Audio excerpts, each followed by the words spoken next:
Now, I've got a headline for our viewers. Here it is. Don't stop at affirmative action. End college legacy admissions too.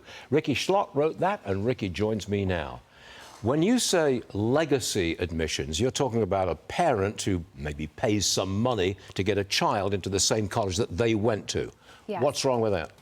Well, I think it's nepotism at its finest. True, it is. And it's pervasive. And in fact, with this affirmative action case in the Supreme Court, we have a rare peek into what happens in Harvard's admissions. And the rate, now that we look at their admissions data this past year, it was 3.41% to get into Harvard. If you're a legacy admit, it's a 33% shot that you have your foot in the door just because of your last name and the family you were born into. Not necessarily just because of your last name. It might also be because you're pretty good at what you do.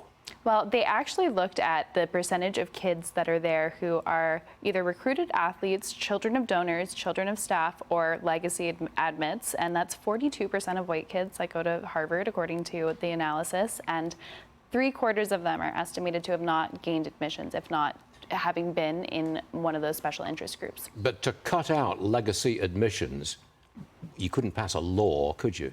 No, I don't think that it necessarily needs to be legislative, but we're talking about fairness in admissions, and I think that we're talking about affirmative action rightfully, but glossing over the fact that there is a very large and glaring way that people just pump their kids through these elite universities, and I think it shuts other people out.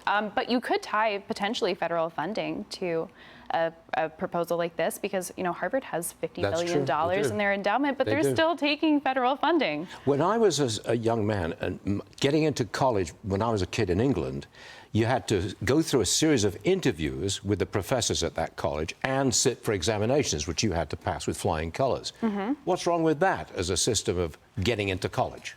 Well, it's a much better system than I think what we have here, which is just who do you know and who. Oh no, it's not just who do you know. No, but certainly, if you look, well, now they're getting rid of the SATs at the vast majority of colleges, and the applications are soaring at these schools because there's no longer any sort of strict metric of what someone's success level is. Also, GPA is grade inflation. We don't really have any numerical, quantifiable measure of success in the college admissions process anymore. Just before we went on the air, during the commercial break, we were talking about walking around New York as a young person in the city.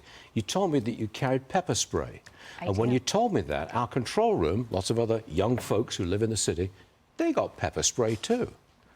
Where have I been all these years? I've not heard of this. I don't know, because it's the hot new thing. It's bedazzled. Is it allowed? It's allowed. It's allowed. You need to use it in a rightful self-defense case, but you're allowed to have it here in New York, although New York is one of 2 states that makes it exceptionally difficult to actually get your hands on it. You can order it on Amazon anywhere except for here in Massachusetts, and I think that is an absolutely ridiculous law that needs to be overturned. Yeah, but it's kind of ridiculous that every young person in the city has to carry around a sort of semi-nasty object to repel intruders. Absolutely, but that's the world that we live in, and thank God there's a non-lethal self-defense that women can deploy. Florida is a non-lethal self-defense too. That's another story. Rikki Schlott, thanks for being here.